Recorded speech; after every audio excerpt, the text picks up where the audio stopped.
joy we don't need. Roads. Snakes. Why did it have to be snakes? I'm Spartacus! I'm Batman. Hello, and welcome to the latest Moviescramble podcast, where we are treating you to another double bill ahead of one of summer's biggest cinematic releases.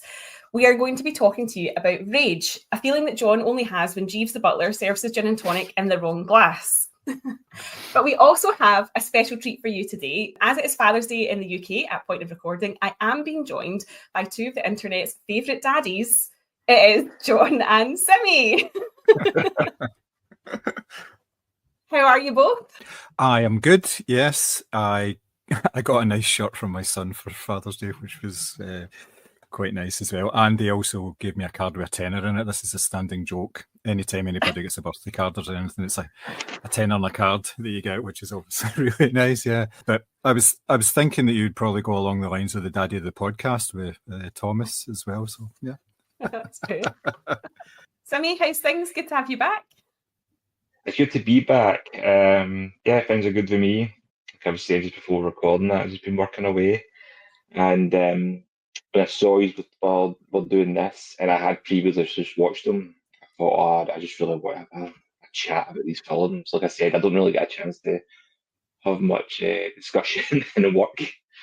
I have a lot of casual conversation with people. I kind of start bringing up films halfway through a session. I do have a lot of thoughts on both these films. I'm just being kind of chomping at the bit to just chat with people about them. Good. Well, this is the perfect place to do it. So, as I said, we have a double bill lined up for you. We are going to discuss 28 Days Later and 28 Weeks Later, which is perfect listening for those of you planning to go and see 28 Years Later this June.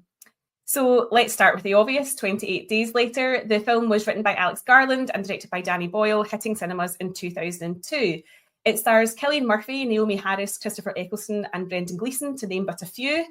The premise is simple. We, as viewers, are 28 days into a pandemic, but not the coughing and sneezing kind, one that infects people with pure blind rage.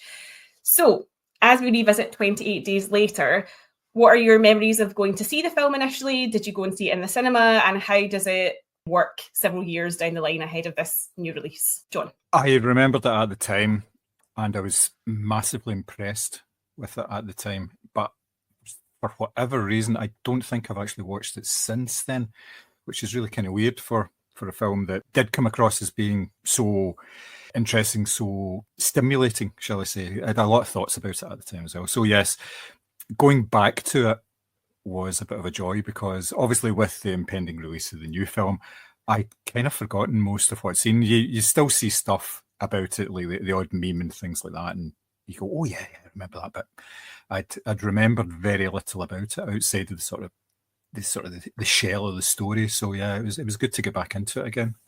Definitely. Thomas? Yeah, it was funny because then you're asking if memories of seeing this film, and I seen it when it came out. I could not tell you if I seen it in the cinema or not. I just genuinely can't remember.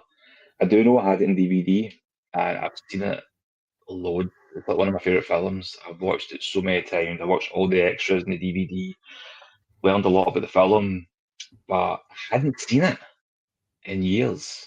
I couldn't tell the last time I had seen it before I rewatched it the other week, and I couldn't find my DVD, so I had to rent it from Amazon.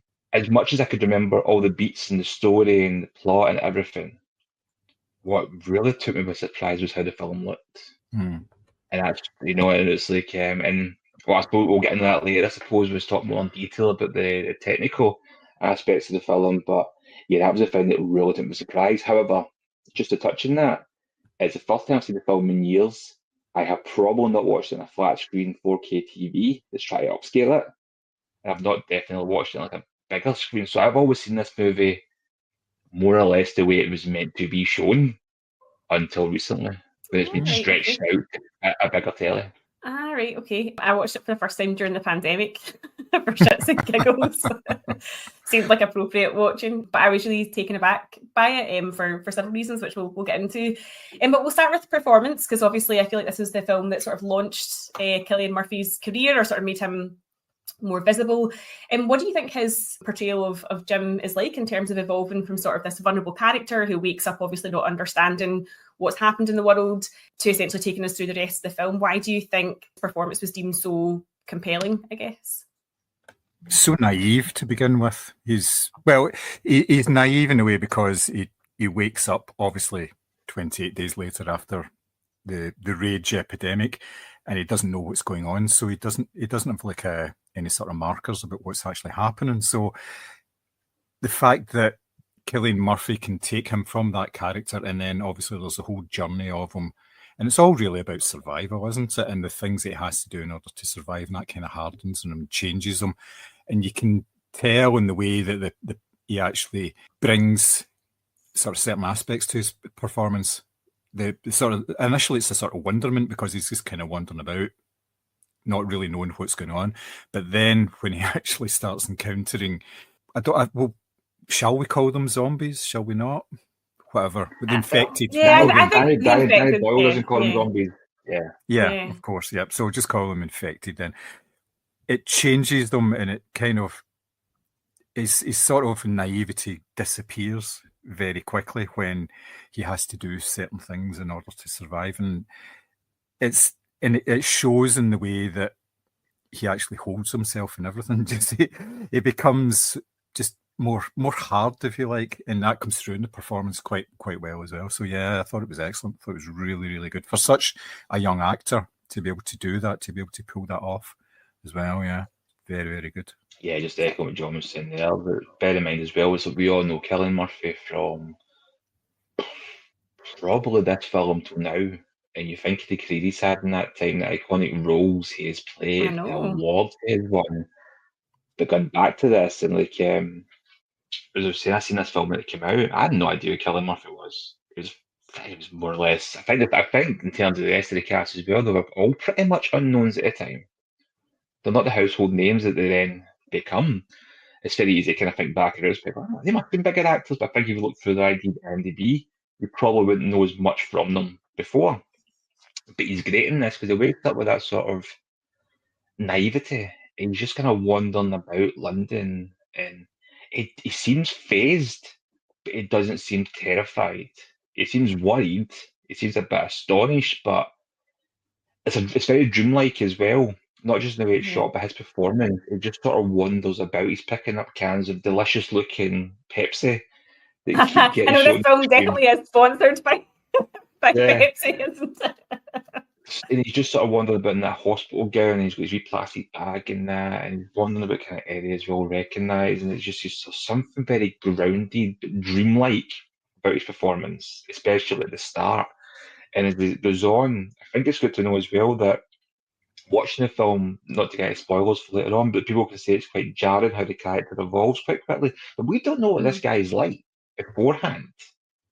Yeah, we That's the get no thing. sense of who he was prior to obviously this sort of apocalyptic situation. And actually, what I think is quite interesting about his character is how quickly he picks up the sort of rules of the game, as it were. There's obviously a sort of new world order, and there are certain ways in order to survive, and he picks that up quite quickly, which, as you say, almost alludes to who he was before, but we just don't have that backstory to, this isn't inspiring Hollywood to write a pre 28. This isn't 28 days prior that we're pitching at this particular moment in time, but it is interesting because he does seem to adapt really quickly. Yeah, and it just kind of wonders about, like I say, that kind of dreamlike kind of sense, and there is something quite visually striking about Cillian Murphy as well.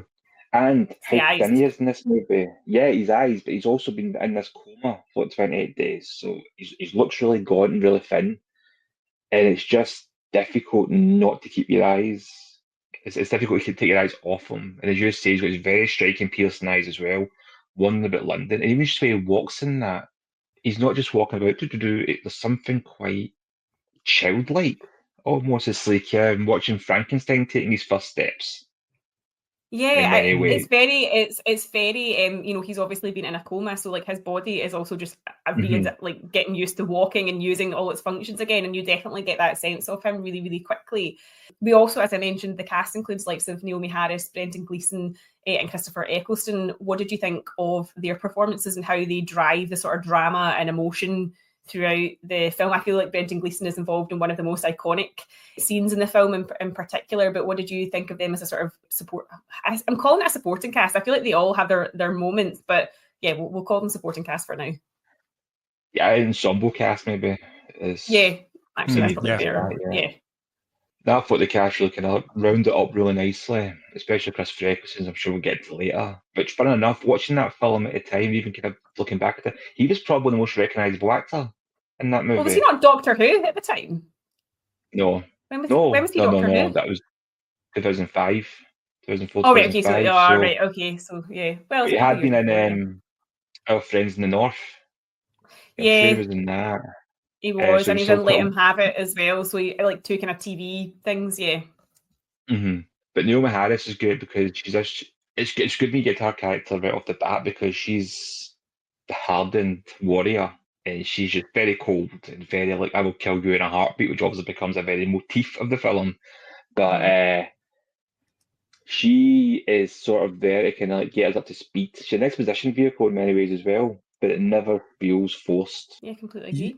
John? Yeah, you're right, because there's a certain amount of exposition that has to be put across in these type of films. You need to know the ground rules, the world, if you like, and by having her character do that in the space, I mean, she does it in maybe like 2 or 3 minutes. It's not drawn out in any way, and it's not almost like a video game where you're learning as you go along. You learn what the rules are and things like that. It's not like that. This is more like real life, I suppose, in a way. And you have to know what you're doing right away because otherwise it is basically life and death. So yeah, I did like her character and the way that she changed throughout the story. But having said that, she was probably like that before things went south, and its circumstances have kind of forced her into the sort of situations in. But I like the fact that both her and the other guy whose name I cannot remember, when the Cillian Murphy Jim meets up with him, he has a whole backstory that he tells, whereas she doesn't really. She kind of holds back a wee bit on it. So I like that, but I like the inclusion of these wee things about, you know, people like before they were actually subject to the infected. And the Brendan Gleeson character, for instance, he's very like that. He has a whole story behind him, but everything that the film focuses on is the fact that he's just trying to protect his daughter. That's what it's all about for him. That's his whole reason for going on at the moment. So, and you kind of get the idea that if it was just him and his own, he wouldn't actually be in the film because he would have killed himself by now. He wouldn't have tried to survive because he had nothing to actually live for, which I found particularly interesting. But yes, excellent cast. I think with Christopher Eccleston, he was obviously in Shallow Grave, so he'd worked with Daniel Boyle before. Of course, yeah. Yeah, so, but yes, he was still up and coming at the time. He wasn't like a full sort of named actor. And like say, by 2002, he was doing various TV things and sort of smaller roles, smaller film roles, but it wasn't quite up at that level. But yeah, I think you're right in saying it was a pretty unknown cast, if you like. And I think that helps in a way because, as we keep saying, when you watch films, especially like foreign language films and stuff like that, and you're not aware of the status of certain actors that are in them, then the stakes are higher because you don't know who's going to live, who's going to die. And yeah, who's the big name that's going to make it to the end? Is it where there isn't one in this case? Exactly, yeah. So it increases the stakes for everybody that's actually involved in the film, watching it or being in it as well. So yeah, and I always like that. So, and it's less and less of a surprise these days because, let's face it, we watch hundreds of films, so you kind of get an idea who's going to make it to the third act and who's not. So yeah. I do think the performances reflect the sort of psychological toll of surviving. Like we talk about the characters getting harder and more sort of resilient. And I think that definitely all of them capture this. And I think the Christopher Eccleston character in particular is interesting because he is obviously the character that you want to think of yourself in an apocalyptic situation where you're like the resourceful, helpful one who's going to help, you know, the child escape or the family escape or whatever, or you're going to come up with the plan. But actually, could you be the villain that's just determined to survive at all costs? And so I like the fact that his character reflects, I guess, how different people react to that type of situation. I know for a fact, obviously, I'd be one of the first to die because I'd probably not have my glasses and I don't want to eat cold food out of a tin. But I'm okay with that. I've made my peace with that. But I like the fact that we are thrown into this world where, as we say, we don't know who these characters were necessarily before, but actually we get to understand how they're reacting to the situation that they find themselves in presently. And not everyone's going to be a saint in terms of, you know, surviving, as you say. Even Brendan Gleeson's character to an extent might not have lived for himself had he not had his daughter. So I think Danny Boyle does a good job of sort of bringing us into that world where, as you say, we don't know who's who in terms of good guy, bad guy, and who's going to survive. But one of the other things that Danny Boyle does really well in this film is obviously using silence and empty spaces. Obviously, that really iconic scene where Cillian Murphy walks through deserted London streets.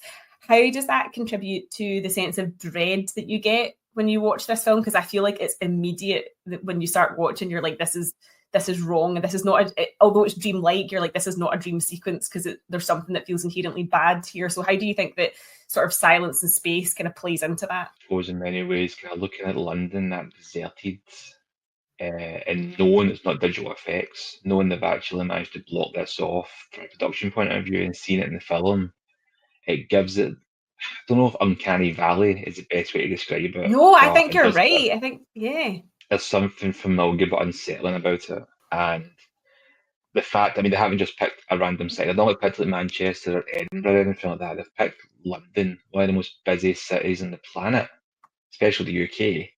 You know, it's just so, to see it so deserted and think, oh my God, what's happened here? And knowing how low budget this film is as well. So you're thinking, I remember for years thinking, they must have done some sort of digital edit, they must have. Then you find out how they made the film, the production, you go, that's actually even more incredible. But at the same time, when you see that, because I mean, let's be honest, this film for the most part does look like a student film in terms of the aesthetic of it. You know, it looks really bad, but I know that's the point. To see everything so blocked off, it's not this big, shiny, big budget, well lit movie, and you see London like that. It's somebody's filmed it with a camcorder, and they've caught London like that. And that really, as you said, made it adds to that dread because it's really unfamiliar to see London like that. And you're like, oh, what's happened here? Even if you've seen the trailer, seen the film a million times, whatever, you're still watching it going, why is he the only person walking about? Where is everybody? And then it does find people. Yeah. I think, though, if you'd watched this film before 2020, it would have more of an impact because, let's face it, we've all seen the images of the initial lockdown where you saw the likes of London and there was nobody about at all. And and a lot of people compared it to 28 Days Later in that. And obviously it had an effect that Mary actually watched the film as well. So. But yes, it does have that sort of, it's strange, isn't it? It's very, very weird the way that they pulled that together and getting it so quiet. Like I say, doing it naturally rather than using like lots of effects and stuff, and being able to get that sort of eeriness. That's what it comes down to. It's eerie because you're so used to these. Well, I mean, let's face it, like London's like a mega city now, isn't it? It's so big. It's 24 hours. There's never any time when it's quiet. And to have it like that and to have like rubbish strewn across the streets and everything, some of the most sort of the biggest landmarks that you know of, and they're just completely dead and silent, and it's just it's eerie. It really is visually striking, I would say. Yeah, absolutely. And I feel like the camera work does really contribute to that because there's a sort of rawness to it as well. Like I'm not saying it feels like a found footage, but there is a kind of element of that, I feel, in the initial stages where you're just like, this does look like something that if they'd opened up some sort of like time capsule of what had happened, like it's got that kind of vibe to it of somebody just kind of following you around like on a phone or like an old fashioned like camcorder and actually capturing this moment. Do you feel that the camera work sort of, or the style sort of continues throughout, and how do you feel that contributes to the overall sense of kind of dread and eeriness that Danny Boyle is trying to convey? Well, you mentioned that being a kind of found footage type thing, but it does have that home movie vibe to it. You know, it's got the shaky cam. It's got really, it's shot very interesting. There's a lot of really wide shots, especially in that opening, to just show you how small Jim is walking about these empty streets. And the thing is about the film as well, the way it's shot, and I don't like the term elevated horror. No, are you going to use it though? No, the reason I think if any film was going to be called elevated horror, you would call this, and people probably wouldn't. That's the thing, they wouldn't retroactively call it that. But I'd have no problem calling a studio film elevated horror because it's slightly artistic. It's artistically done compared to, no offense to like Colonel Cornfield, for example. which is what it is. But this is very art house horror, I would say. I would agree. There Yeah. is something very surreal, and maybe you can answer this one better maybe than me, but German expressionist about it at times with some of the shots and the colouring, especially in the house at the end. Yeah, there's an extreme use of light and shadow. Even just that first scene where they're hiding in the, like, it looks like what used to be like a convenience shop, and it's got all the glass, like through the you can see like the light sort of coming from the fridge slightly where the cans of Pepsi are, but the way they're shot through the glass, and it's like extreme. It's almost like an old-fashioned noir, the way the bars of shadow are going across their face, for sure. And that's the thing about the film. So it's got this very amateurish look to it, but it's done by design to the point that this is a film that the lighting for a lot of it looks terrible, but it's so well lit. You catch scenes like that, you think they haven't just flung some cameras up to try and get some shots here. They've really took a lot of time and effort with this film and had to do it with a limited time. So it makes it even more incredible the artistry in making this film. They've managed to make a film with so much thought in it look rough to the point they've gave people the impression, oh, you could go and do this, and then it spawns a billion student films because people have access to these cameras. They're not that inexpensive. Well, even at the time, though, compared to a film camera, they're quite inexpensive. Still dear. And people were getting them thinking, I can make a film. And you saw these kind of knockoffs, not in terms of plot, but in terms of style, popping up everywhere. And I'm like, yeah, man, you're not Danny Boyle. You can't just pull that off. Because, in my opinion, he's one of the greatest filmmakers ever. The guy jumps from genre to genre like it's nothing and just gets hit after hit for the most part. And in this film, everything is done by design stylistically. You get some films, even like Jaws, for example, where some things that they kind of work in the fly because this didn't work and accidents come from it. With this, everything seems so deliberate, but I also think it had to be because of how restrained they were in doing it. And not to jump to the end of the film, but have you noticed how at the end of the film, how much different the quality is to the rest of it? The quality is different. The camera shots are different. For lack of a better term, it looks like a film. And it is shot in film at the end, they change the cameras, but it looks more like you expect. The tracking shots, the way that it's blocked off, it looks more like you expect. It's more familiar. But that first hour, 40 minutes, it's ugly. I wouldn't even go say it's hard to see at times because it is really well lit. It's just like nothing else we've really seen for a mainstream release. Yeah, it changes when they come out of the city, don't they? That's when it goes from the sort of, is it digital video they were using? Is it DV cameras? No, it's digital all the way up until after the. I don't want to spoil anything. I know the films are 23 years old, but I think you're all after right, they leave, okay then. So after Jim gets shot and he blacks out and he wakes back up and on the farmhouse, that's when it changes, and it's almost like there's a difference in safety then as well because they are much safer there. Up until that point, they haven't been, and it has got that as you're saying, I found footage of that home movie vibe to it, but the camera's almost like a character in this as well because it's really given us an insight to how manic, and it's a really fast-paced film. You've only really got that one like lull where they go shopping and things seem a bit kind of relaxed, and you think this is okay. They're leaving the city, as you mentioned there, John, and things seem to be getting better, but then it actually goes even worse when they meet Christopher Eccleston because they're never away from danger. Yeah, even in the lull, I expected something to happen though because I was the same. that's the kind of standard horror thing, isn't it? When they kind of like take it easy for a wee bit, you think, no, something's going to go on here, but obviously it didn't work out that way, which is obviously to the benefit of the film, I think. Yeah, it's not a jump. Well, there are some jumps, but I feel like it's not a jump scare type of film, which we can get onto when we talk about 28 Weeks later, because obviously that's a very different type of film. One of the big things that stands out, obviously, is the score and the sound design. So you've got John Murphy's score, the piece of music in the house in a heartbeat, which I think has become like a really iconic piece of cinema scoring.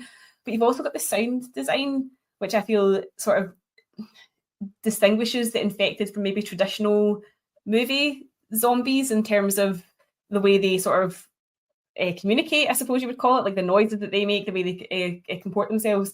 How did the score and the sound design then sort of impact your viewing of this? Because obviously I feel like that piece of music has been used loads and loads and loads, and in some cases it can mean that maybe the impact diminishes, but I definitely don't think it does, even though I watched this like way later than it came out. But what did you think of those elements of the film? It's I mean, dirty, the isn't sound it? The way the design. sound, On you go, Yeah. Thomas. No, it's on you go. I was going to say it's harsh, but dirty's a better word for it. Yeah, Dirty. yeah, but not in an erotic way. Yeah, it's dirty. Yeah, but Everything you say is erotic, don't you worry. oh yeah. Okay, I've just changed the bumper for the start of the podcast. Great.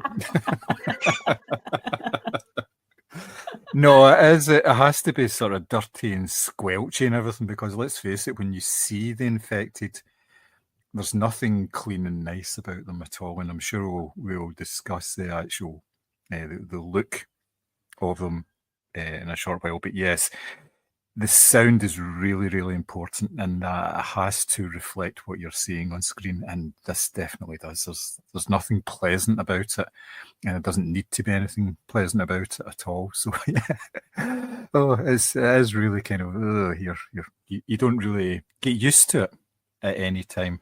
And they do certain things. If it's just one of them, they focus more on the sort of slabbery nature of what they're doing, because obviously they're trying to bite you, and there's obviously blood and all sorts of stuff flying about. So they focus on that. But when it's more of them, when it's a mob, you're just hearing the screams more than anything else. And it's quite haunting in a way, which is not great. And it's something that they come back to time and time again. We'll mention it when we talk about the next film as well, about the use of the sound as well. But yes, it's impressive, and it fits in really nicely with the soundtrack, because you've got to remember this is like 2002, so the music they're using in it is from that sort of period. So you're talking about sort of dancey house, sort of driving, sort of pulsing beats and things like that. And because it's such, like Thomas says, it's such a propulsive film, there's always something going on. It kind of really fits in with that really nicely. So yes,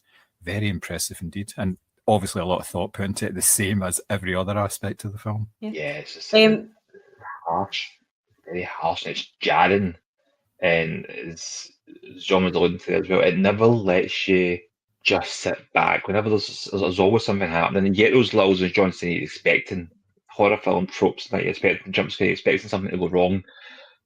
But when things do go wrong, it doesn't let up. And even the bit when Jim's out of the church at the beginning of the film, and he's infected for the first time, and they stand up and just stare at him and they're frozen. That's one of the most terrifying bits in the film for me. Actually, especially watching it back, knowing how the infected react, knowing that they're fast, knowing that they're savage and they're vicious. Watching that scene back, knowing what happens, and they're just frozen. It's like, why aren't they moving? This is really horrible. This comes out and he's clearly injured, so he's walking really strangely and kind of jerking and twitching.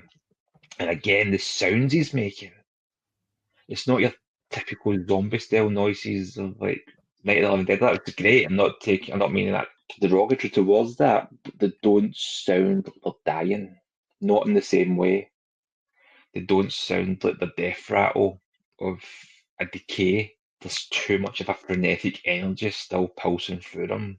And the gurgling and the gargling and the spitting, and it's horrible. It's absolutely horrible. Yeah, I think we talk about the film having a propulsive nature. The infected certainly do as well, and I think that the way the film sort of depicts their violence, I suppose you would call it, is really different to other sort of zombie or horror films, that we'd had up until that point. And you talked about the look of the infected as well, and I think I like the fact that in a way that there isn't an explanation as such as to, yes, we do get the sort of the monkeys in the cages and they've infected them with rage, but like rage is such an abstract concept to be infected by, and I feel like that really sort of fuels the depiction of the infected as well. So I mean, you talked about the look of them and the violence. Like, how different do you feel this was watching? Like, obviously you guys went to see it at the time. How different do you feel it was actually seeing not a zombie mass, but this, as I say, this infection of rage?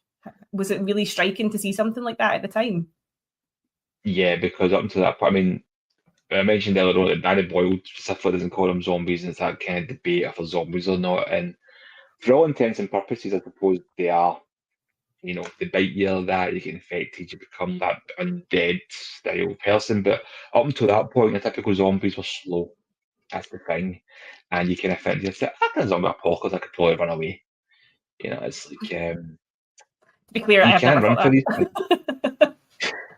that. But this, and you've got an enemy, this undead, vicious, unreasoning, just visceral, primal rage running towards you. Your savagery. Yeah, I don't really remember having seen anything like that in films before. I don't know if you had, John. And I must say, this was the first film to ever do it. It did influence the Dawn of the Dead remake quite heavily, which had the zombies running. And they were more likely infected from this than they were the zombies of the original Romero film. That's actually a great film, in my opinion. I love the Dawn of the Dead remake. Yeah, I hadn't seen anything like this because you're used to kind of zombies being slower and that sort of thing. Or if even vampires, for example, they're charismatic, they can charm you in films, but for this, you just had this brain dead horde you couldn't reason with, and they weren't going to stop until you were like them or dead. No, you're right. I hadn't really seen anything like it before. And it's obviously coined the term fast zombies since then. A lot of films that you talk about, and you talk about slow zombies and fast zombies. It just wasn't a thing. Like say, Mary, you could probably outpace them with a brisk walk, but not with these guys. So yes, it was. It's actually, if you think about it, it's a sort of a no-brainer. If you want to do something different, you make them run. But nobody actually really thought about that in film terms before that, really. So it was kind of, I wouldn't say genius-like, but it was very clever the way they did it. Obviously, it all comes from Alex Garland, which it shouldn't really be a surprise in that sort of respect, should it? Yeah, no, absolutely. And I also think that what's really important is the film's shift of, I suppose you would call it like an external threat, which is like the concept of rage, to a very human threat, which is the soldiers, which as a viewer makes me feel rage watching their behavior. Like, how did you feel you get sucked into that particular storyline, I guess? Because that is about rage as well, but a very different kind of rage, one that perhaps feels more tangible, I guess. It's not just that as well. It's like it also goes back to that jarring element of the film, because when you first watch this and you think, okay, what, this film's took a turn. This has went from being about infected, and you think that's what it's going to be about. Then they change villain halfway through the film and turn it into something else completely. And as a man, I found this line frightening. As a woman, Mary, I can't even imagine how frightening it is when Christopher Eccleston just casually says to Jim, "I promised a woman." I honestly, for the first time I watched this, I actually gasped. I was so shocked. I did not see that coming. Because again, in these situations, you're sort of, the narrative has always been that the army is there to help. Like, there is no way that I saw that particular turn coming. And I guess because by the time I'd watched it, Christopher Eccleston had been Doctor Who as well. So I just thought of him as like a good guy and did not see that particular twist coming. So I found that very, very frightening. And also, again, a very credible threat. Like, if you're going to continue on with society or whatever you want to call it, then you obviously need procreation, and you need women in order to do that. And the fact that they lured that off, it gives me chills even talking about it. It's awful. But I mean, unraveling that part as well, it's like this was their decision after less than a month. Yeah, they resorted to this. So yeah, and that's what I mean about, like, you think in these situations that you would be like the heroic character, because we all like to think of ourselves as inherently good, but as you've said, in less than a month, these people have become the villains in their own story of what's going on. And I think that's what makes this film so effective, is that Danny Boyle doesn't just show you good guys who are trying to survive. He's shown you every sort of element of human nature, and that in itself makes you feel angry when you're watching it, I guess. Almost like rage. It makes you feel rage. Yes. But I think it's definitely, it's one of the more interesting elements of the film, is that shift, because there is a distinct shift in tone and style and everything else to go along with that realization of who that particular group of soldiers are. It does. And you talk about the kind of the rage from the soldiers, you compare that to the rage from the zombies, and there's something pure, and then, or the infected even, there's something pure in their emotion. It's just to destroy. But with the soldiers, it's more evil than that because there's a conscious thought there to we're going to rape these women. One of them is a little girl because we can't live in a world where it's just us. We still need to be guys and do what we're doing, and it's horrible. And there's so much to unpack from that. And if this film came out now, the conversations around it would be very different. I don't think people wanted to have those conversations at the time. They just wanted to see fast zombies. And when that film turned like that, nobody's expecting it, and it becomes something totally different. Yeah, people weren't ready for that, and I think it definitely adds to the film, definitely does, but in a way that rightfully makes people feel uncomfortable. But in a way they weren't ready for those conversations. They just wanted to see fast zombies, and that's fair enough to an extent, because that's what the film was about on paper. Don't know that I thought they tricked anybody or anything. It was just a hell of a bold swing they went and took from the screenwriting to how they presented it. And they pulled it off, in my opinion. They nailed it, absolutely nailed it. And yeah, it just has an extra layer of frightening to the film, as you say, Mary. In the apocalypse, you expect somebody to come and save you. The army's always the good guys. They're the ones that have got their shit together. And the second one, they even try to still portray that. But in this, it's like, yeah, you've just been rescued by the wrong group of people. Things have went from bad to worse. Yeah, it's a Wrong group of men. premeditated nature, isn't it? I'm just going to throw that out there. Not people, men. Yeah. Like you say, it's the premeditated nature of it, the fact that they put a signal to draw people in, especially women, because they reckon that probably half of the people that will turn up will be women. So yeah, it's very creepy. Did anybody else notice that? I mean, we're talking spoilers here. If you've not seen the film, please turn the podcast off, go and watch it. Or skip the next couple of minutes as your warning. When Brendan Gleeson gets infected, they were watching that the whole time. Yeah. They were waiting, and they waited, and then they made their move.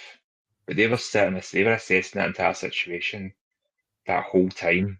And the more you think about it, the more frightening it really is. It's horrible.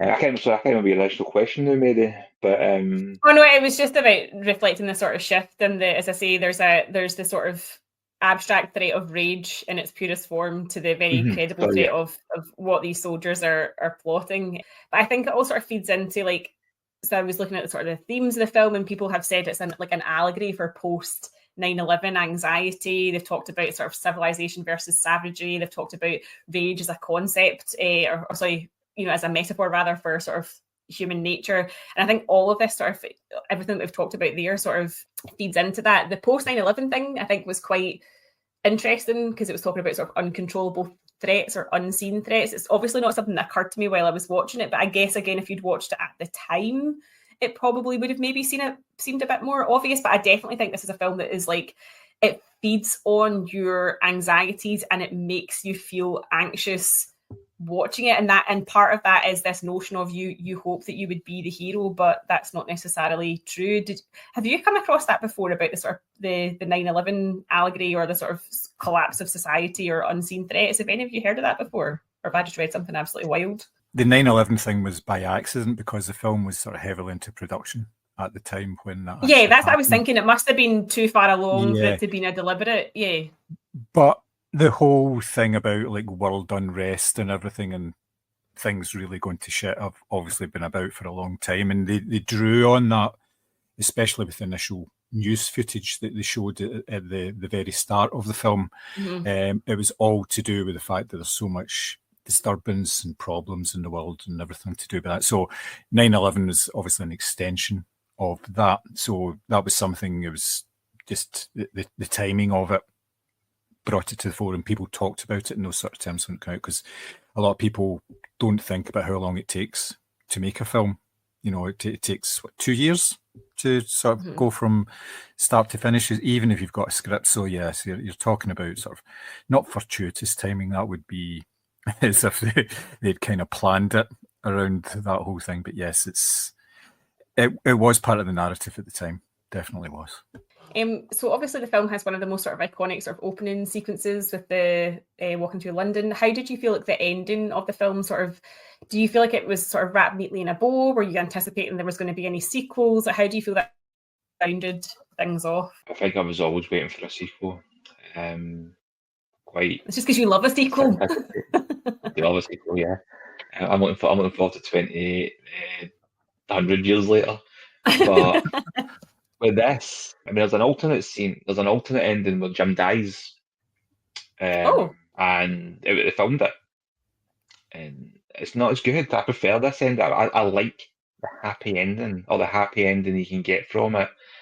Again, that also jars from the rest of the film, but I want these characters to live. That's the thing. I want them to survive. And after Jim's his rage at the film when he just goes on the rampage, you're like, yeah, I want these guys to get out, and you think they're not gonna. And then it has that kind of again, almost tackled in 28 days later again, and they seem to be living quite nicely. Again, that's when the film shoots the film and everything changes, and it just seems a lot more. It's easy to watch at that point, and you do feel more at ease. And you see the plane flying across and that, and you think, you know what, maybe they're going to be rescued. And you think, you know what, it's not wrapped up in a nice little bow because we don't know what happens. But it gives you hope, which the film does not give you at all. And, I can imagine a lot of people maybe thinking it's a cop-out because the film isn't like that. But I liked that. I liked the fact that the film gave us a happier ending because these guys did deserve it. And we don't always need to have bleakness just because it's artistically well done. Like, the difference between Speak No Evil, the original and the remake. I loved the ending of the remake. I loved the ending of the original. I think both work in their own context. But this, I really liked the fact that it was a warm ending where you kind of give them that hope. Again, the right shot as well, where Jim's kind of out in a conscious dreaming, and you see hell written on the grass, and you think, what the hell is going on? And then you realise it's supposed to be help, or also hello. And I like the fact that the film had a bit of a hope to it because there is none of that the entire way through. And again, it's nicely jarred. But no, there is hope. There is hope when you meet Brendan Gleeson in that. And it is difficult not to get caught up in it, but you're constantly thinking something bad's going to happen, something bad's going to happen, something bad will happen. So this time you're thinking, oh, that's actually quite nice because it's not a nice little bow. It's not schmaltzy. It just, all using the word there, but it just gives you that hope again. And you think maybe they'll have a sequel and we'll find out what happens. But yeah, I liked the ending. It's very open, wasn't it? It was open at the end. It meant that you could take it as a standalone film or it could lead into a sequel or whatever. But was I the only one that thought maybe the plane, when it was flying over, was actually going to drop something and blow them up? Was that just me? Because I just always wonder, is it going to be good or bad guys? Because obviously your experience with the military in this film is not a positive one. So you're just like, okay, they're waving, but actually is this going to be more of the same? Like in terms of, we'll pick you up, but only if you help us repopulate there sort of thing.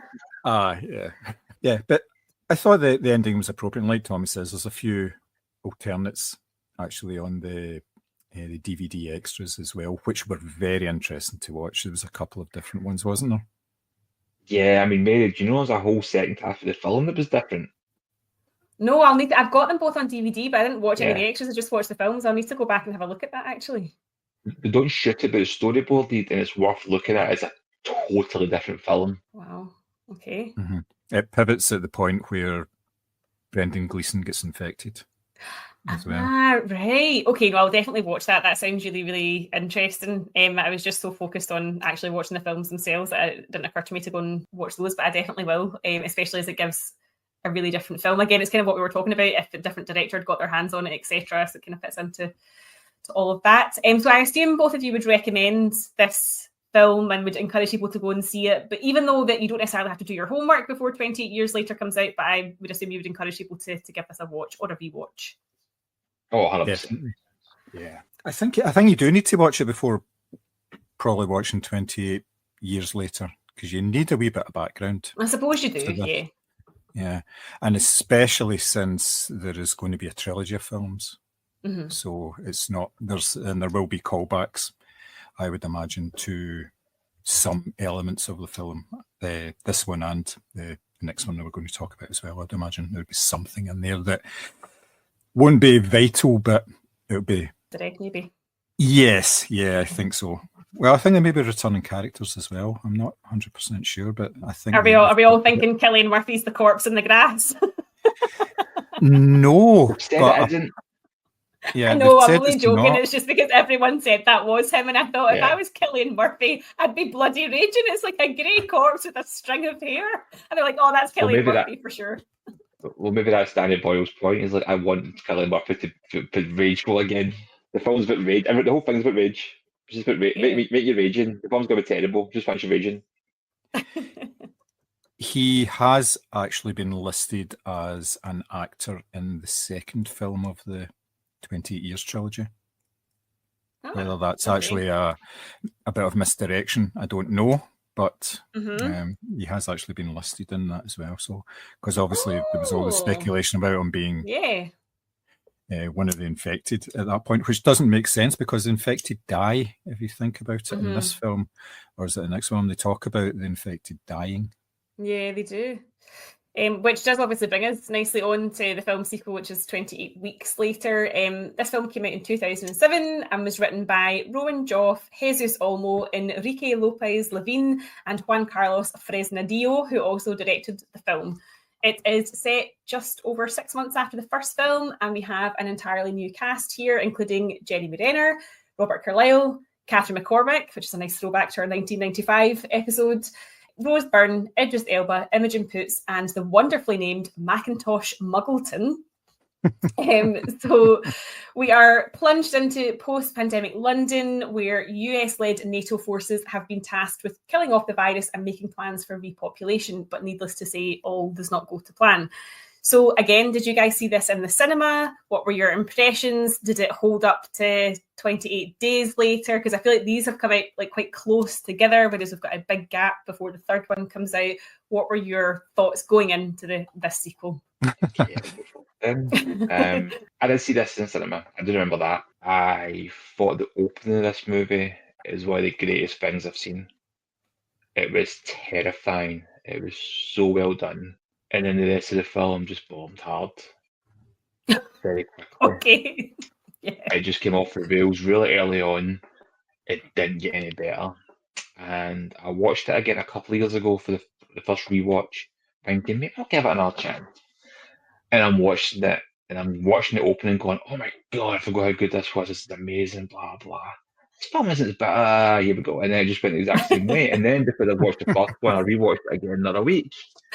Exact same. I've given this film a few chances now. I just don't like it. I don't think it's a good movie. I only found out this year that Danny Boyle directed the opening, and that explains a lot. Ah, right. Okay, yeah. That makes a lot of sense. Okay. I don't like this film. I don't care about the characters. I hate the stupid children in it. They make a lot of illogical choices. I'm ripping up my question sheet right now. There's a lot. I mean, I love a good illogical decision in horror films, but the choices in this were baffling. There was no consistency throughout the film in terms of things like the infected, for example. They're these rage-filled zombies that are just trying to kill people, as we spoke about with the last film in detail. And this, it depends who they are. I mean, if you're Robert Carlyle, you're a bit more nuanced, a bit more of a stalker. Yeah, a bit more Nuanced control over you. zombieism is we had fast zombies, now we've got nuanced. Yeah, and I just don't like this film. There's no dread in it. There's no sense of tension. I don't care about the characters. And it's just flat. It's not. There's nothing for me. Nothing at all. Apart from the opening. You talk about fair enough in a heartbeat being overused. They overuse it in this movie. They do. So in the first one, I never really touched on the fact it's got in a heartbeat because Neil Mahaney's character's like, I will kill you in a heartbeat. And then when push comes to the shove, she can't because she loves him. In this, they use it 3 times. Mm-hmm. 3 times. At the beginning, and don't get me wrong, it's great. And you could say, well, that makes sense because, no, Jim, was Robert Carlyle's name again? Don. He leaves his wife in a heartbeat because he's like, I've got a choice, that way. The music's great, and it's nice we throw back to the previous film. They then do it again halfway through, and it's not impactful. They then do it again at the end, and by that point, I'm like, I don't want to hear this anymore. It's not adding to the scene. You just keep reusing this score, and it's not doing anything for anybody. I don't like John, it. do you feel as It's all strongly as Simi about this particular sequel? I'm afraid I do, yeah. I had never watched it until we watched it for this. I don't know why. I don't know why I missed it at the time, but I'd probably read some reviews of it more than anything else. I had a certain amount of anticipation about it because obviously reviews can be wrong. We've all been there. We've read about stuff and we've kind of thought, well, I'll have my own take on this, and it turns out to be different. But very much like Thomas, and I watched the start of it and thought, oh, here we go, yeah. Good start, yeah. It's very reminiscent. It takes elements from the first film. For obvious, I didn't realise it was actually Danny Boyle that directed the opening of it. But now that you've said that, it makes perfect sense because the rest of the film is nothing like that. It changes tone very, very quickly because I'd written down like my notes on it saying it sort of emulates the look and the feel of the first film in the first 5 minutes, and it draws you in. You go, this is going to be good. This is, yeah. Good start, nice and strong, and then, like you say, falls off a cliff, unfortunately. So yeah, it's just very disappointing, to be perfectly honest. Yeah, no, I definitely felt the same. I also think it's just cast is slightly more sort of well-known, I guess, and slightly more fleshed out in terms of there's more characters to it. But I thought the opening sequence, my heart was in my mouth. I was like, oh my God, this is so awful. And then, of course, you've got Catherine McCormick's character sort of banging on the window and Bobby Carlyle tanking it out of there, and you're like, oh my God, again, this brings up this theme of like, you would love to be the hero, but actually you're saving yourself. And I was really drawn into it. And then it became like a really bad like video game sort of like shootout type of thing, or there was loads of random jump scares that I didn't like. And I just thought this is a very different film to the first one in a bad way, obviously, and you can see that it's somebody else's fingerprints that are all over it. And actually that reassures me that for 28 years later, where we're getting Danny Boyle back, like this is a big deal, because actually this film just doesn't live up to the expectations that I obviously had, having watched 28 Days Later just like a few weeks prior. I know that we're just going to probably rip this to shreds, but I thought it was worthwhile talking about sort of like characterization and obviously, the themes and the violence throughout this as well. Robert Carlyle obviously is trying to be like the good guy. He's the father. He's got all these responsibilities within the block that he lives in. He's got all this extra access, which they make a point of telling you 16 million times. Just in case you didn't get it, he has access to everywhere in the building.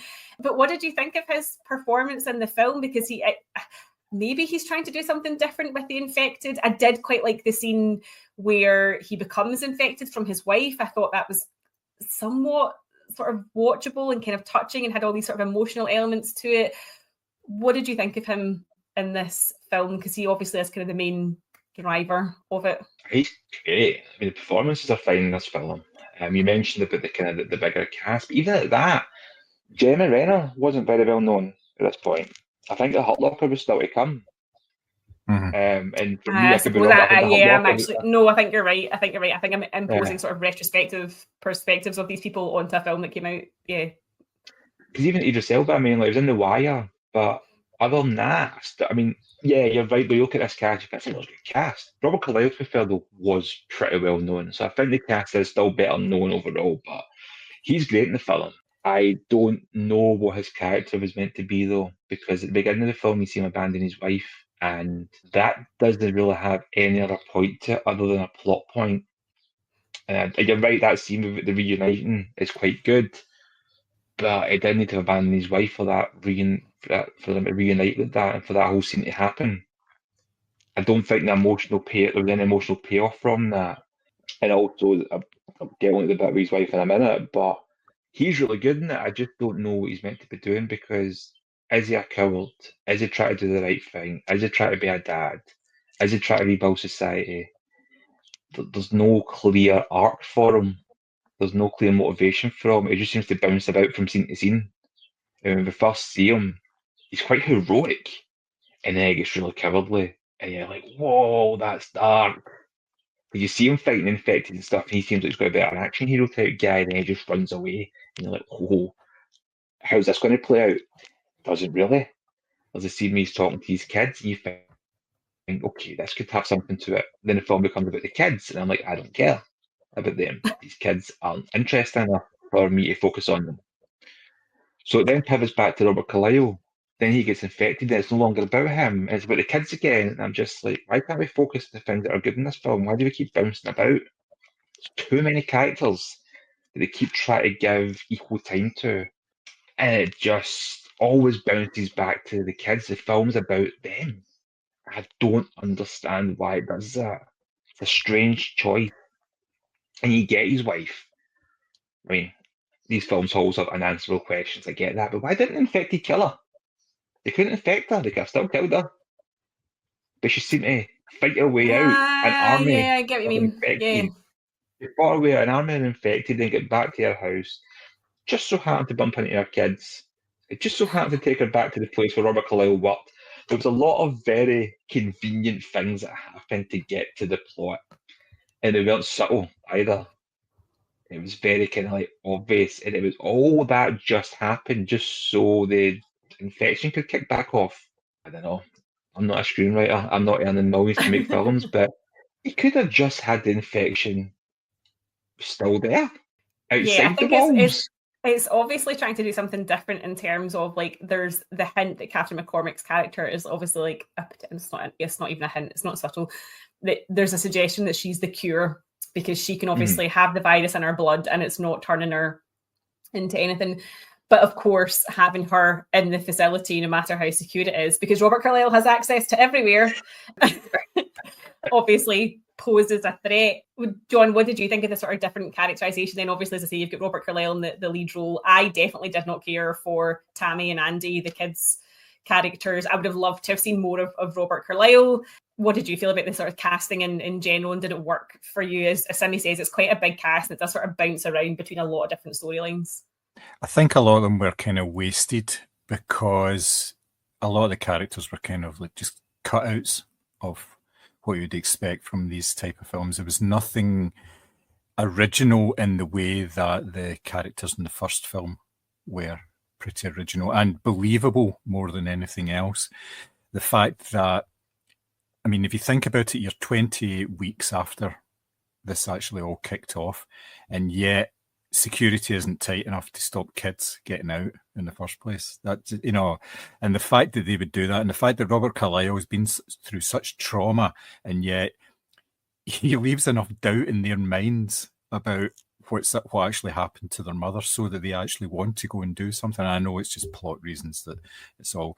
I felt that they were kind of wasted in that, and I didn't think there was really very much outside of Robert Carlyle's performance in terms of character development. They tried a few things with like the Jeremy Renner character and the helicopter pilot who had the thing, it was dad that he always touched and all this, and you're thinking, well, he's not going to last. You're dead. Yeah.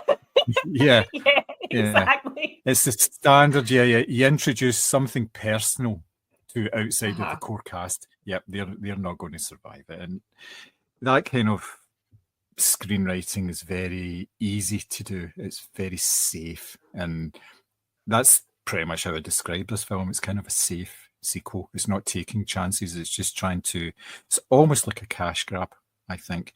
And it probably seems more like that given the fact that obviously Danny Boyle wasn't fully involved in it. I know he was in the build up to it, but not with actual full production. And you can tell that there's an awful lot going on here. There's 3 writers, you mentioned 3 or 4 writers. There's 4, yeah. Yeah, compared to 1 writer in the first film. So it's not a single vision. It's filmmaking by committee at that point, really, isn't it? Yeah, absolutely. And I feel like there are attempts to build tension in this film. I'm thinking specifically like the sniper sequence or the underground escape where you've got like the night vision like camera, but I don't feel it ever achieves the levels that obviously 28 Days Later does. Did you guys feel the same? Were there particular scenes that you liked or disliked in terms of trying to build sort of tension and scares, or how did you feel it worked? You're right about the video game aspect, especially with the sniper scene. By that point, I was starting to kind of not care already that early on in the film. So at that scene, I wasn't really finding it tense because I didn't know who was getting shot. I didn't care. And then with the that you out. I'm going.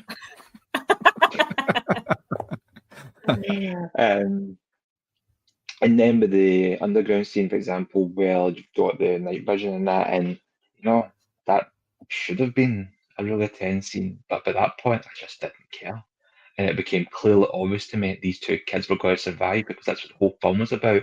Try to preserve the blood. Now, from a plot point of view, I get that. They're more important. They might be the cure.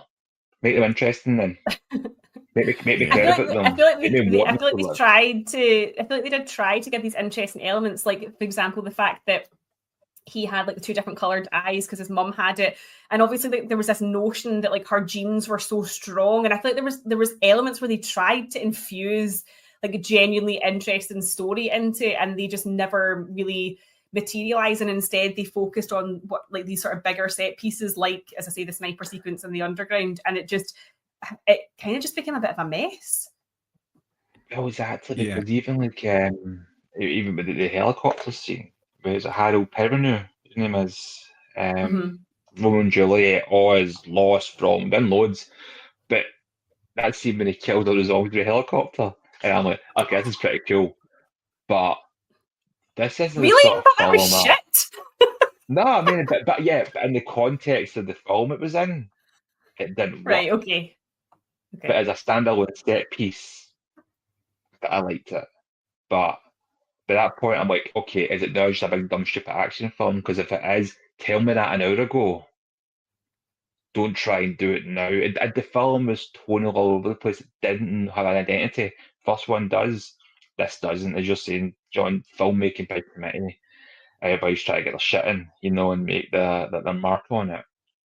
I don't know what this film was meant to be. A road movie. Like, it was like, let's get these kids at the city. But these kids caused the thing. It was their fault.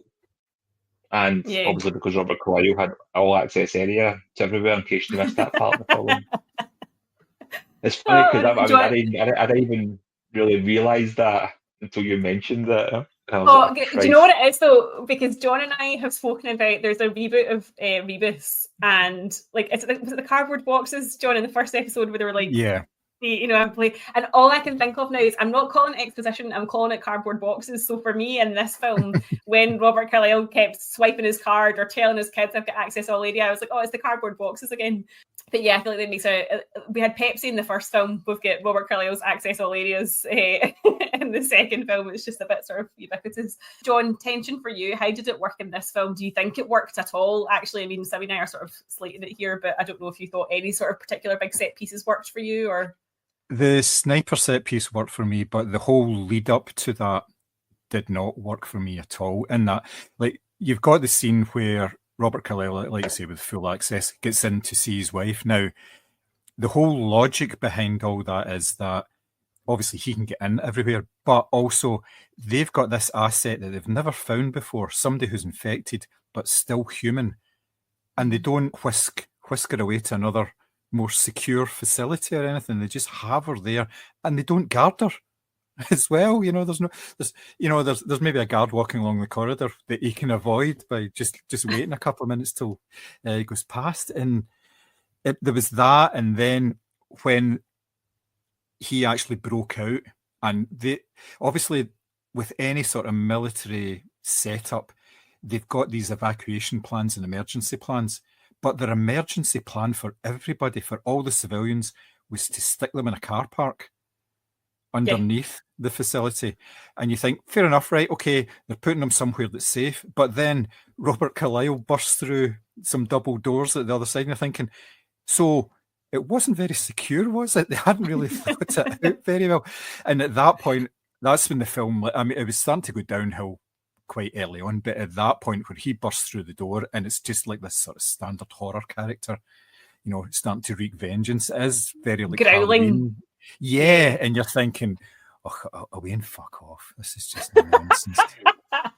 I'm sure that was exactly the vibe the writers were going for. Imagine them sitting down in the script well and be done, like, yeah. You can't watch this film on its own and go, don't compare it to the first one, because it's unfair, because it's a sequel. That's just going to happen. And you watch the first one and how different it is from this. even retrospective, obviously, and then you kind of watch this one, how different it's the first one, and you're saying, Judge, I have nothing wrong with standard horror fare. I don't. Yeah. I like that kind of film. I don't think that's what this film was, though. The film didn't even commit to that. It tried to have its cake and eat it, for lack of a better term. It wanted to go on and on about this atmospheric horror, same as the first one, but we also wanted to do these tropes. And you can do both. This film didn't know, because it didn't know what it wanted to be.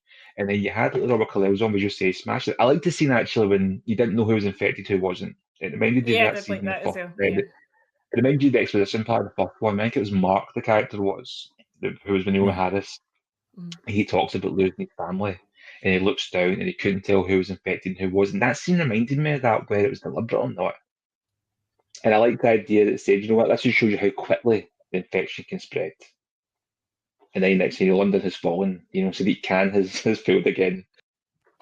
But no, it's that sort of thing. It's like, yeah, it's like you see how quickly it just falls again and how things just kind of go to shit. But there wasn't much tension with it. There wasn't any dread. It's funny you talk about the reviews, John. I've been back on some of the reviews. A lot of them are more favourable than I remembered.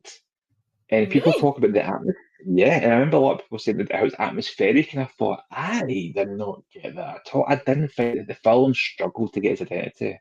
Even the scene with Jeremy Renner, where he's pushing the car and the guys with the flamethrowers and stuff, just didn't care. Well, you didn't care for Jenny Renner's personal sacrifice to get those kids out of there. No, because it was just so schmaltzy. just a hard no. I mean, I do think the one scene in the film that I do keep coming back to in my head is the scene where Catherine McCormack infects Robert Carlyle, because that to me, part of me did wonder, although she obviously has the rage virus in her, did she sort of lure him in and infect him because she was raging that he left her behind? Essentially, he didn't know that her blood type was the kind that would sort of retain the virus but not actually like show any physical effects. He fucked off and left her and thought of himself. So part of me was like, oh, is this her revenge? That would be a really interesting line to pursue, but of course they did absolutely nothing with that storyline either. As I say, they kept talking about Andy's different coloured eye, same as his mother. That also went nowhere, other than the fact that they could potentially use the kids to do blood tests on them. But I think, I mean, as John said, and we've all said, it's screenwriting by committee. And I think all these different elements together, the sort of, first person shooter, the horror jump scares, the family drama, the emotional stuff, I think there was an attempt to pull that all together through these sort of bigger set pieces, but I don't feel that ever plays out and gives you the tension and the suspense and the emotional pull that you felt like, as you said, Simmy, you wanted those characters to survive. In 28 Days Later, you were quite happy for them to have a happy ending. I certainly didn't care enough for these kids to want them to will them through this film, or to want them to have the happy ending either. And I also feel like we talked about score and sound design in the first film. As we've said, the music is overused in this, but I also felt like there maybe wasn't enough sort of like silence or minimal sound in this film as well to give it the emotional impact it could have had. Would you agree with that? It feels a lot noisier this time around. Yeah, it's Yep, very definitely. frenetic and not in the same way. It's very, with no patience for the film. There's no slow burn to it. It's a very impatient film that just wants to keep the action rolling, and to its detriment, no, because it doesn't give you time to breathe and care. I mean, you could argue when the kids go to London and they're kicking about and they go back to their old house, that's that sort of peaceful moment. But again, yeah, I just keep going back to these two characters of the kids that I don't think they were interesting enough to focus on. And I get from the point of the plot that their blood was important. Again, even that's quite a tired trope, isn't it? I mean, the whole idea of the infect. I mean, maybe more so new, especially with The Last of Us and things, but that's probably not helped looking back at this film retrospectively. It was just that sort of convenience aspect of it. But yeah, there was a lot of like the sound wasn't used in the same effectiveness. A lot was going on. Like I said, they used the score 3 times. I didn't like they just overused it. The film didn't really give you enough chance to kind of. There wasn't unsettling. It was too noisy and not in an annoying way, not an unsettling way. Like I said, it didn't know if it wanted to be this bigger, badder action version of the film that It's basically like, okay, here's the first film. It was almost like it wanted to be Aliens to Alien. Mhm. Mm. No, you're It right. wasn't good enough to do it. There was too much soundtrack, not just the needle drops, like you said, but Mhm. I noticed it really early on when they were in London, and there was soundtrack. There was the music in the background when they were like discovering the city and driving about and all that, and the wee scooter and everything. So it was noticeable the fact that there wasn't these sort of periods of silence, which was so effective in the first film, and I just didn't enjoy it as much. If I'd watched it more in isolation, because I watched it right after the first film, so I was able to Yeah. immediately compare, and obviously it compared less favourably because of the strength of the first film. But even then, if I'd left it a couple of weeks, it would still be very noticeable, unfortunately, which is it's a bit of a shame. You know, I did want to like it, but I just felt it was pretty much inferior in every way. There was a nice sound element to it where they were all in the sort of the car park, and before even any of the infected actually came in to the room, there was lots of screaming and stuff, and that sounded very much like the infected as well. And I thought that's a nice wee touch. And then obviously when the infected were actually in there, and like you say, Thomas, you didn't know who was infected and who was still human.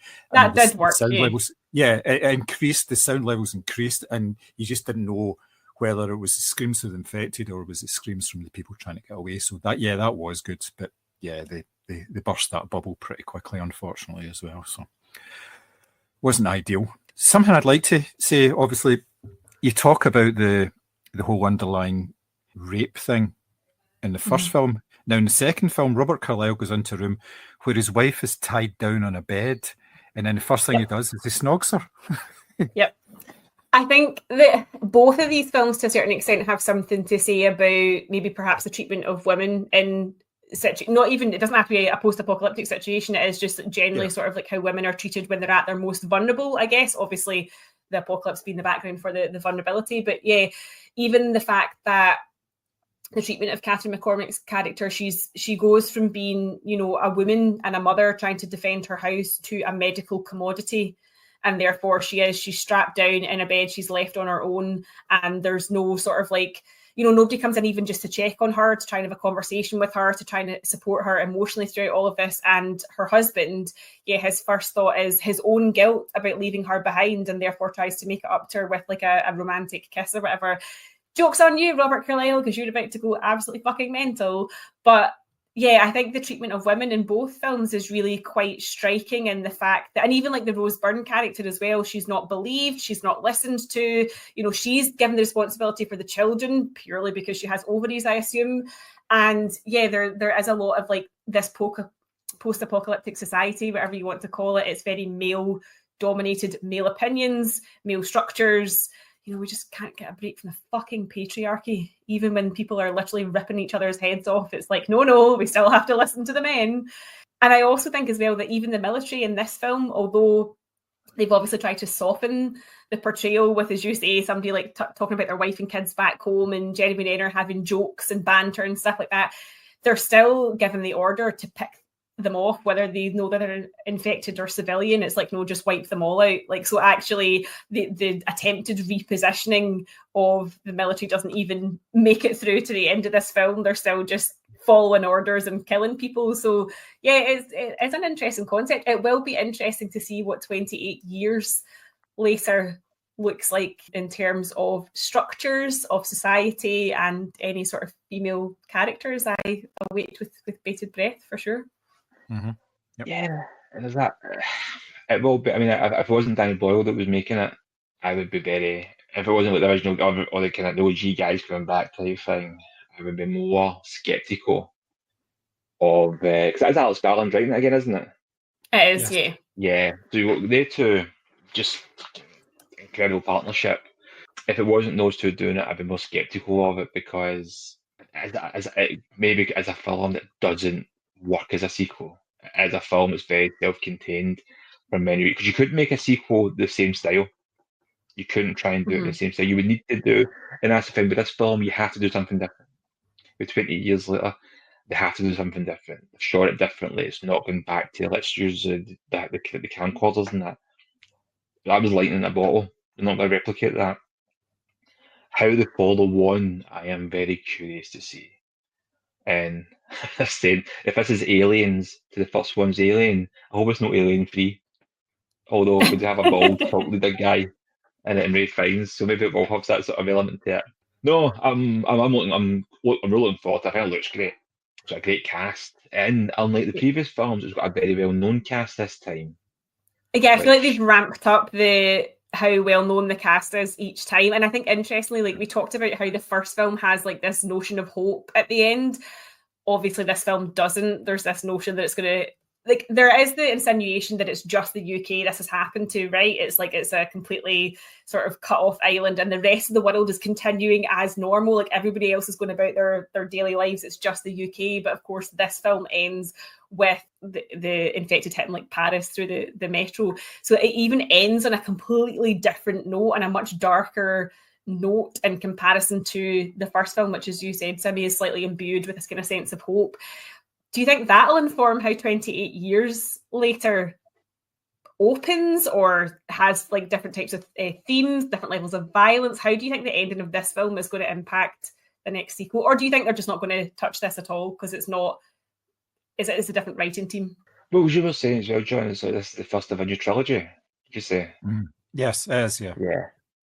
Yeah, so I don't think it's going to leave much hope at the end of it. No, I wouldn't think so. Not based on the trailer. Yeah, it does look a bit, it's definitely leaning into the more grim post-apocalyptic society, isn't it? But even just the trailer itself, if you watch the trailer for 28 years later, it's more enjoyable to watch than the whole of 28 weeks later, I would say.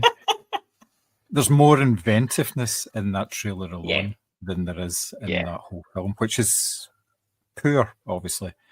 Yeah. I saw it last week when I was at the cinema, saw the trailer for it again, and it's just great. And you just go, oh, yeah, definitely want to see this film. Definitely want to get involved. And again, it's like, don't want to be too critical of the director alone with this. You know, as you mentioned, John, it's a filmmaking by committee type thing. There's probably a lot more happening than just, I mean, in the first one, it's quite clearly a singular vision. There's no getting away from that. In this, it does feel a lot messier. You kind of wonder if there's, I could be wrong. This could be exactly the film they wanted to make. It might not have been. Who knows? I've not looked enough. Well, the director is one of the co-writers, so you assume that he is following his own vision at some points anyway. So yeah, I think there was a lot of rewrites to the script, if I recall. So I think Danny Boyle did want to direct it, but he went to do Sunshine instead. It was caught up in Sunshine, which, if you've not seen that, that's a great film. Oh, definitely, yeah. You've seen it, maybe? Cillian Murphy, I think Chris Evans. I think that's the gap in my Danny Boyle filmography, is that's maybe the one film I've not seen, actually. People think that the ending is quite split opinion, but I mean, this is also pre-Captain America Chris Evans, where it's very much, if you've known him for Fantastic Four or stuff like that or anything, you might go, I can recognise him, but this isn't like movie star Chris Evans, and it's still Cillian Murphy before he's a really big name as well. But it's a sci-fi horror that I don't think gets enough credit. It's a great film. Yeah. Okay. Didn't think the song and dance number at the end really sort of fitted in, though, but you know, there's. I have no idea if you're taking the piss or not. Yeah, I know. yeah. I do think that this, unfortunately, as a sequel, does not work. But would you still encourage people to watch it before they go and see 28 years later, or do you just think this is a skip and a miss? Don't know, because I don't know how it ties in. That's the thing. My gut tells me it's probably a skip and a miss. You don't have to have seen it. But to be honest with you, I could be wrong, and you could like these kids could be the main characters in the new one. You know, years later, I don't know. There could be allusions back to Idris Elba could pop back up for all I know. I don't know. I think I'm a bit of a completionist in that sense as well, so I would say watch it. Make your mind up. Like I said, looking back at the reviews, it's better reviewed than I remembered. I think it's. Using Rotten Tomatoes as the consensus here. Marker for Yeah, it did get more favourable reviews than critical ones. That surprised me, but I didn't like it. John didn't like it. I don't know anybody did like it personally. Yeah. It's not a film that I would like. If it was a standalone film, would I recommend it? No, absolutely not. But as you say, as a wee bit of a completionist in me, that's like, but you would probably just want to watch the two of them before you go and see 28 years later anyway. But just go in with the knowledge that you're not going to enjoy this, and there's too many plot conveniences and not enough like actual drama and tension in order for this to live up to expectations. It does seem strange. I know obviously Danny Boyle was caught up in another project, as you said, but it seems strange to give away like something like this to an entirely. I mean, I've never heard of any of those writers or directors before, so it does seem strange to give away such a hit to as we've said, filmmaking by committee. It seems a bit of a strange move, but that's what it is. It's on Disney Plus, so if you've got Disney Plus, give it a watch. You know, it's. So I'm just looking at I'm trying to load up Rotten Tomatoes here to see. Even the audience score's quite high. So 72% for the critic, 66% from the audience. You Really? find out, if you think about it, we had the same issues with Rob Roy because there was an awful lot of positive reviews. Yeah. For that. I think it was mostly from Americans. Sometimes you can't really trust these aggregating. Oh, you can. Yeah. You really can, especially. But a point is, I'm surprised that both are fairly high in that kind of sense, because it's always funny. I was filming the other week. Well, there's a big disparity between two. Oh yeah, it was like 90% by critics and like 20 by the audience. I'm watching this going, yeah, but the audience are liking this one. But yeah, there's disparity. Yeah, disparity that gets me. That makes me think. And when I see something that's more kind of aligned, which this is, I'm like, that surprised me because I don't remember anybody being favourable about this film. That's the thing. I don't remember anybody really talking about it with kindness. Anybody really liking it and enjoying it. That's more surprised me in that kind of sense. But yeah, from a pusher's point of view, watch it, may as well. It's not terrible to watch. Watch it going up. No. You can watch it, it's fine. You won't want to turn it off or anything, but especially in comparison to the first one, you're going to judge it a lot. And again, fairly or unfairly, that's what you're going to do. Yeah. From what I've read about the new film, they've kind of pulled back from the ending of 28 Weeks Later and the whole, moving on to France and everything. I think it's back to being self-contained within the UK, which has led some people to think of it as some sort of Brexit. Oh no, so we've gone from post 9/11 to Brexit. Oh, yeah. Well, that's just some chat. Obviously, not many people have seen the film, so it's.